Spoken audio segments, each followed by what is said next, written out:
Pipila ka adlaw sa dili pa ang adlaw sa mga kalang gidagsa na sa pipila ka mga residente ang mga sementeryo sa nagaliyang bahin sa Bohol.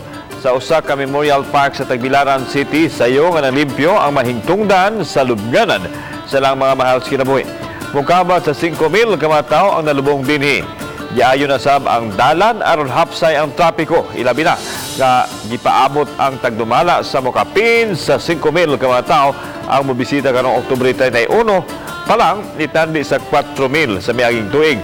Nakapaskil na usab ang mga butang nga gidadon og ang mga dili ang ayang buhaton sulod sa sementeryo sa mga mobisita ning panahon. Samtang sa Taluto Public Cemetery gilimpyuhan na ang mga lubnganan. Doon na nagibutang ang mga basurahan aron dili magpasad unya ug labay ang mga tao sila mga basura.